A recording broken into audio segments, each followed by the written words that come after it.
Kia ora koutou shifters, just quickly, Waitangi Day was obviously last week, and we did want to have someone coming on the podcast, and as I reflected into this week, I thought, why don't we do some kind of recap? So it is my privilege right now to introduce two brothers, two of the triplets, but Eru and Heemi Kapa-Kingi into the studio. I'm going to let them introduce themselves though. Welcome, brothers. Kia ora te whānau. Ai ko Eru taku ingoa, Kapa-Kingi. The Kapas from Te Aupōuri up in the far north in Te Kao. The Kingis from Te Whānau Apanui, and I also have connections to Whangaroa, Ngāpuhi, and Waikato. Anō reira, e mihi ana kia tātou. Kia ora pada. Kia ora tātou, Heemi Kapa-Kingi.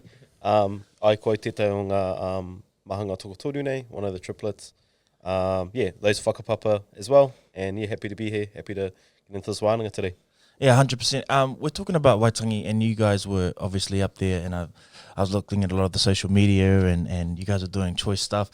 Upon reflection, if we could just get straight in, like what are some of your thoughts after that week into this weekend, and in terms of kind of what's going on politically? I read your link in bio, and it says everything is political, which is quite an interesting take, but I'd love to hear your thoughts on more and just kind of reflecting on the week.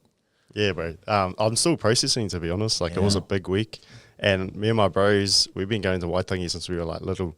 And I guess it's been different stages of being at Waitangi. When we were little, we were just there to eat kai and eventually check out girls. And then eventually now we're there for the kaupapa, you know. So that's our journey. That's been our process. This year we were part of a pretty big activation on the marae and still processing sort of what that means now and moving forward for future Waitangi and how we activate our generation in terms of knowing not just the words of Te Tiriti, but the truth behind it. So that's the process that we're walking through. And I'm a strong believer in the fact that everything is political, especially as Māori, as a minority on our own whenua. We don't have the privilege to be apolitical. We don't have the privilege to step away from politics because all of the decisions that are made at a political level, whether that's on your own marae or in Parliament, affect us deeply because we are a minority living on our own whenua. So I'm on this mission, I guess, or this kaupapa to try and awaken the rangatira that lives within all of us as young Māori who are pushing this kaupapa. 100%. Do you have any thoughts? Yeah, bro. Just wanted to speak to, I guess, the scale of Waitangi Day at Waitangi. So as Edu said, we've been going for better part of 10 years to Waitangi. There's been years where it's been completely dead, there's just been very little attendance. But this year, the scale was massive, the magnitude of people that came in. Why do you think this year was so different? Because the government and everything's happened? I believe the rhetoric that's coming out from parts of the government have been inciting, I guess, the rangatira inside of all of us to step out and to step up. And that's what we saw in terms of the attendance. So the way Waitangi, in terms of the location it's set up, you got Te Marae, Te Whare Runanga, which is where the delegates and the government officials go, and then you've got a housing expo or the public service area, which is down near the other side of the bridge.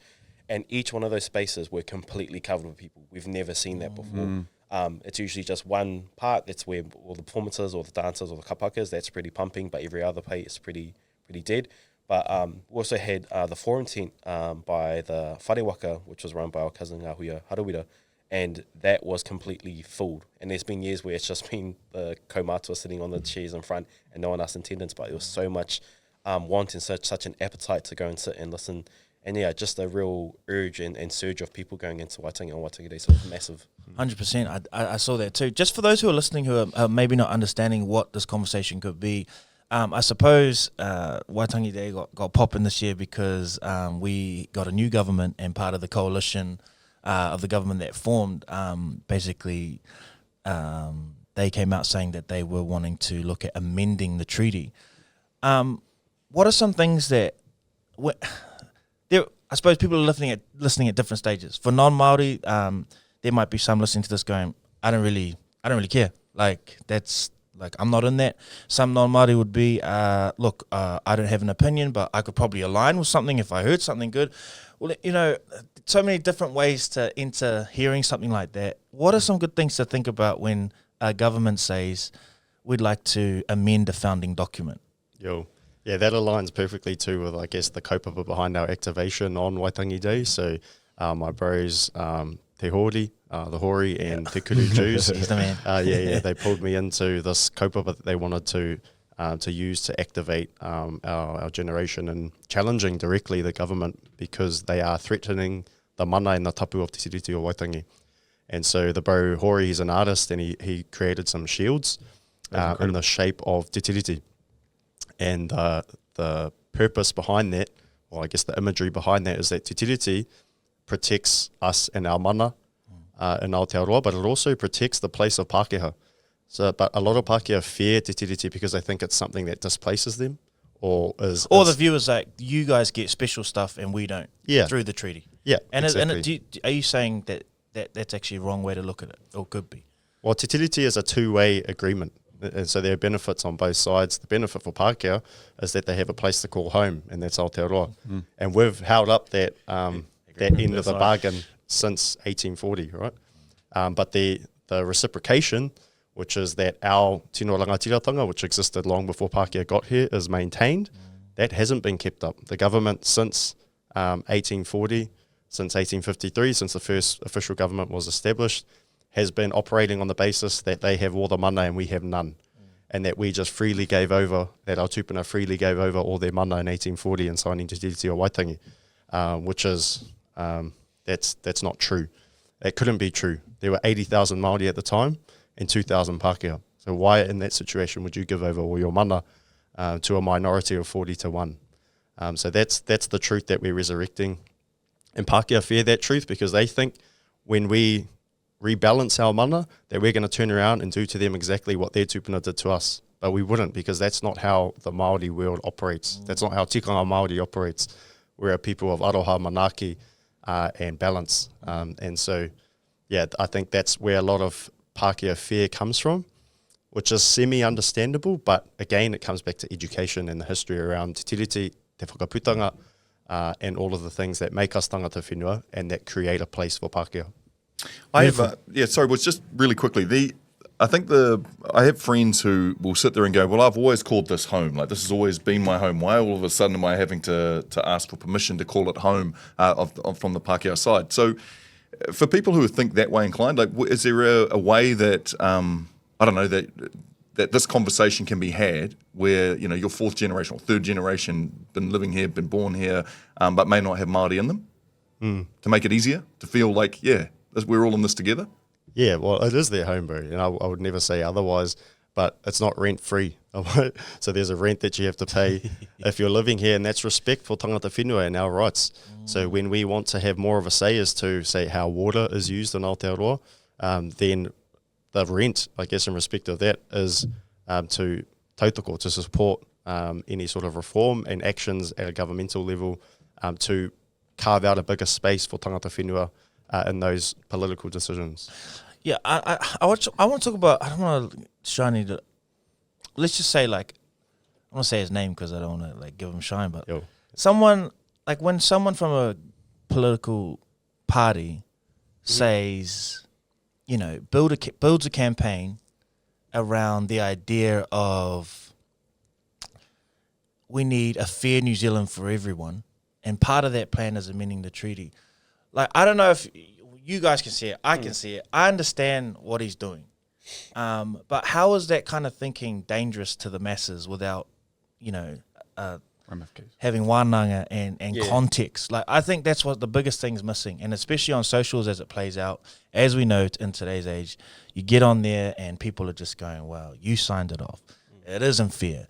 But there's a real lack of context. And I feel like, let's just say David Seymour, he knows that he's doing that and he's able to really rattle us, and I don't say that, like, I don't think we're rattled necessarily. What I'm seeing from Waitangi, from you guys, is I think there's a collective conversation that's starting now, and he's probably inspired something. But why is that thinking kind of dangerous? Just to kind of hear those things and go, what are we missing? When people go, well, yeah, maybe things need to be fair. Like, maybe isn't what David's saying true? Like, shouldn't every kid have a chance? That's some of the narrative you try to give at Te Whare Runanga. Like, he's trying to create these universal values. So, like, I care about education, I care about everyone, I care about feeding the homeless, and it's it's an attempt to try and draw everyone into the cause, which is to, Te Tiriti o Waitangi. But as you said, like one of the dangerous part of what he's doing and the kōrero that he's running is that it lacks context. So if you only look back 10 years, it looks like, oh yeah, Māori have got it really good. Look at all the treaty settlements they've got. Look at all the assets that they've earned. But if you negate the historical grievances, the historical land confiscation that Māori have had to endure, you'd see, like, oh, actually, that's not even nearly near what was lost and what was taken away. But again, current government, our education system does a really good job of not highlighting those parts of our history, so that we only look back 20 years and think that's far enough. Yeah. This is 180 years, 200 years worth of colonial damage that we really have to look back on. So it's like an infringement. Like you have to go back to the first infringement. Like what was that? And it was and we get lost in the context, eh? And I think that's the hardest part about seeing a headline like that and media pushing like that is we never return to like the context. Like often it's just put out there and then, we're on to the next thing. And so that's why I think conversations like this are important for you guys to kind of give context to, because I know I'm learning in this conversation and a lot of people of us want to learn and are learning. So yeah, I think that's really important. I got told an analogy. I actually went to Waitangi for the first time in my life. Yeah, we saw that you. was sweet, bro. Yeah. Yeah, I was like, in the big blue jersey. I went along because something was calling. Like there was something in me that like I've learnt about Waitangi. And my Māori journey is going as I go along and growing. And Waitangi was calling, especially this year. So I jumped in the car, left Auckland at like 3 a.m. and got up there before the traffic and the hikoi was on the roads. But it was incredible. It was moving. But I met a guy there who told me the most amazing analogy. And I want you guys to I guess add your part to it or correct where you think, because everyone's got their own way of viewing it, right? And he said, the way I see it is like around 180, 200 years ago, the game of Monopoly was put in front of us and the Crown knew how to play it and we were all trying to learn. Like Māori were just, they were new to the game. And if you think about a game of Monopoly and, the first thing you want to do is buy up property and, set your businesses up and get your homes on there before anyone else can.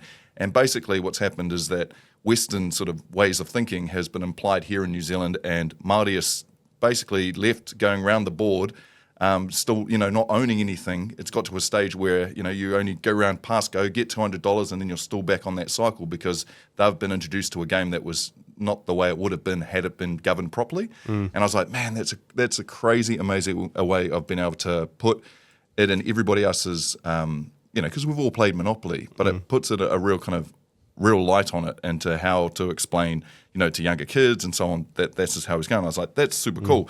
He then said the idea of what, the current government is doing is like, now we've got to this stage in the game of Monopoly. Now we want to clear it so you can't, you guys can't buy anything back or there's nothing, there's no co-governance ideas here. Now everyone gets a free start. But we're still paying the price from 180 years ago, but jumping on this board and not really understanding how it was ever going to be played.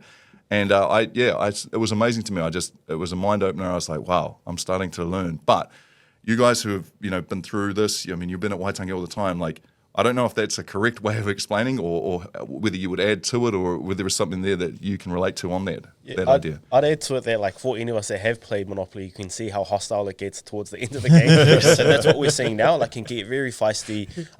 You said you're going to give me this. No, you owe me that. No, you owe and land rates here. Like, that's what we're contextually seeing here in Aotearoa. So I think that's a great example of what we're seeing. But again, the government's trying to change the rules on us now that we're trying to getting a foot up in the game.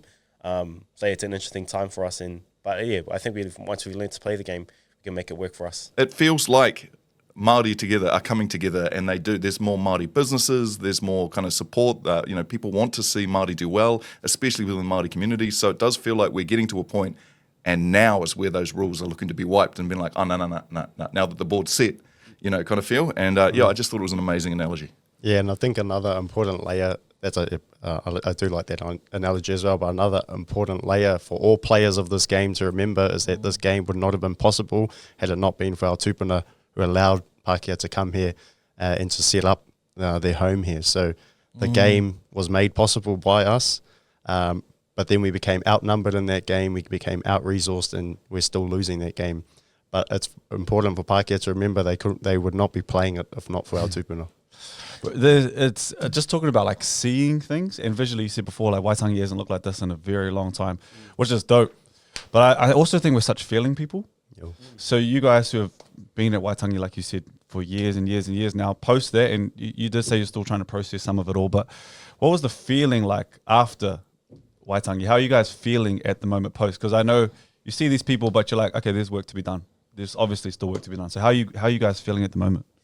Probably motivated, if anything, just seeing the masses turn up, I was like, okay, so we must be on the right path. So just seeing everyone and that collective energy, that collective peoples, like that was massive. And so I think if anything that I walked away with from Waitangi Day and Waitangi was just like, okay, this is the time to turn up.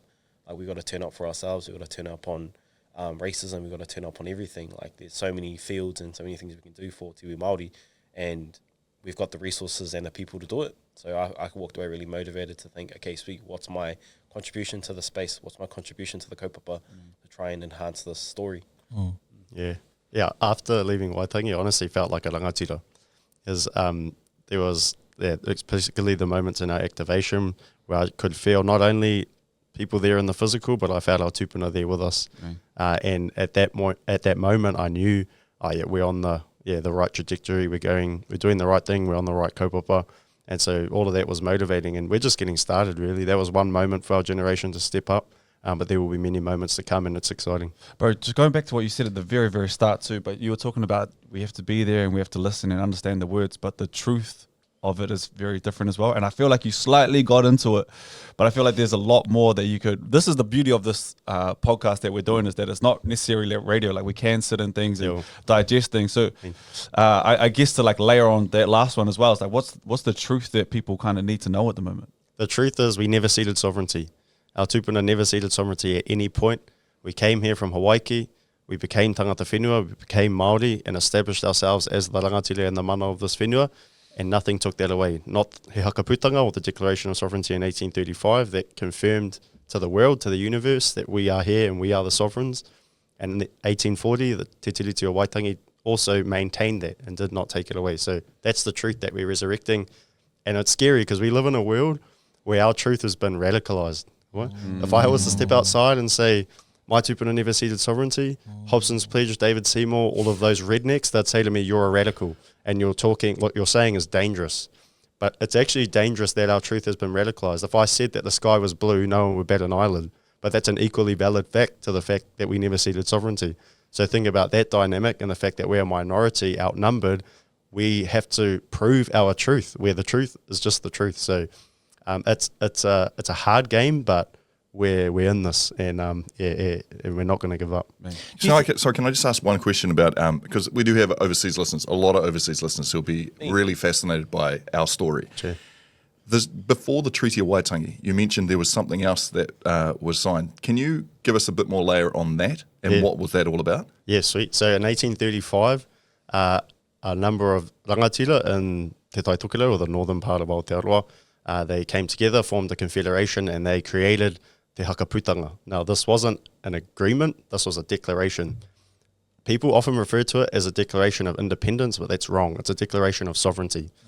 Independence assumes that there was some dependency beforehand, but that wasn't the case. Right? So our tupuna came here, established themselves as rangatira. There was no force above them. If we compared to the American context, how the United States of America broke away from the British Empire, that is where it would make sense to say, yep, that's a declaration of independence. Because the British their mana was above that of those in America, and then there was a civil war, and they broke away, and they became an independent state. Still wasn't their whenua to do that, but that's what happened. But in our context, we have always been the sovereign. And the Declaration of Sovereignty in 1835 was our tupuna declaring to the universe in a way that other nations would understand, putting it on paper, saying we are the sovereign. But they're also motivated by trade, because our tupuna were commercially very savvy. So there was opportunities there, and that's what our tupuna did. And it was, a lot of people think that document is in competition with Te Tiriti, but it was actually something that made Te Tiriti possible. So this was saying, I am the sovereign, I am a sovereign nation, and then Te Tiriti was an agreement between two sovereign nations, our nation of Te Iwi Māori, and then the British Empire at the time. And it was recognised globally, the original sovereign, right? The the one you were talking about first, that was recognised globally as being, okay, they are the owners of the land, they are the people of that land. That's right. Yeah, Yeah. it was recognised by Britain initially as because there was an alliance formed by way of that declaration, and then also by France and United States a few years after it was signed. Part of the reason why Te Tiriti was so important for the British to be able to do, because we were already recognised as the sovereign landowners, Exactly. right? Exactly. Hey, love that. Look, we are talking about, you know, and I love that we're multifaceted people and we can talk about a whole bunch of different things. You know, often I've thought about this. Recently, just we always know how to get up for a run, Bucks. Yo. You know what I mean? And we've seen that. We know that. But what I don't know how to ask this. Sometimes it seems like it's harder just to show up in the little things too, or to celebrate the little things. Looking ahead, like, and I even thought about, you know, Tamaiti and our these amazing you know, people in our culture over history, but you know, he's still doing his thing. But I feel like when I've spoken to my friends that are more in the Te Ao Māori space than I am, there's this reluctance of like, nah, it ain't me. Like, it's like, I'll get like, I can't get up because I'll say the wrong word. Like, you know, they're fluent or you know, it's this kind of reluctance in our generation that I see sometimes from my friends who are more in the space. But do you feel that's changing? And is there, what gets you guys excited about the fight that we have to take up and the things that we're going to have to do? You know, because the world contextually is changing so much too. We're having to deal with stuff our tupuna didn't have to deal with. You know, social being a huge one, technology. What are some things to look forward in the future that you guys kind of foresee? Sorry, such a loaded question, you know, Yeah, but gotcha, any yeah. ideas around that would be mean. I think because I'm trying to learn too. I'm trying to see, you know, where's my part to fit in? Where can I and contribute? Edu and I had spoken around the activation and because that was one of like many protests or activations that took place over the Waitangi weekend. And to your point around like not everyone has to get up and go to a protest to be protesting. I think that's a really important point. So we have to ask ourselves, well then, what's our contribution? So going to learn te reo, that's a form of protest. Getting tamoko, that's a form of protest. Sending our sons to kohanga, that's a Sending- protest. It is. All of those are contributions to the kaupapa. So Exactly. it doesn't have to be explicit, show up with your tino rangatiratanga flag and go to Parliament House. Those are still very important, but it is as important as the little things that we do. So using te reo in your household, going back to your marae, Saying joining kia your ora trust, when you saying can. kia ora. Yeah. Those little things just make those changes a lot more of this transformative change more seamless. That's what we want. So we don't want it to be an abrupt change. We want to be seamless. Like we've always been like this, and we always will be like this. Yeah. And I think it's key to just keep in your mind that, this might be a bit harsh, but your reluctance doesn't serve anyone. Okay? So when you're hiding your power and you're hiding your mana and your rangatiratanga and you're reserved to step out and show the world, that doesn't serve anyone. And it's actually a disservice to all of those in generations before who have fought for us to have the ability to speak te reo Māori. So when I think about my mum, her generation, they did the hard yards for the hikoi, for te reo Māori, for the petition of te reo Māori, which is 50 years ago. And they fought a lot for te reo Māori, but even to this day, haven't been the beneficiaries of kaupapa Māori education for te reo Māori. That's been our generation. So even though they did the hard yards, we're the ones benefiting the most. So if we're not using these taonga, te reo Māori and mātauranga Māori that we've received because of them, then that's actually a disservice to them. So that's what I use as my motivator to really do away with being shy or reluctant. That's wicked. You fellas may That's want to do a awesome. haka. I'm just going to take us on. Your reluctance isn't serving anyone. That's awesome. Thank you for your time, Edu and Heemi. I will have you back on the show too. Guys, check on your people. Love you guys. See you tomorrow.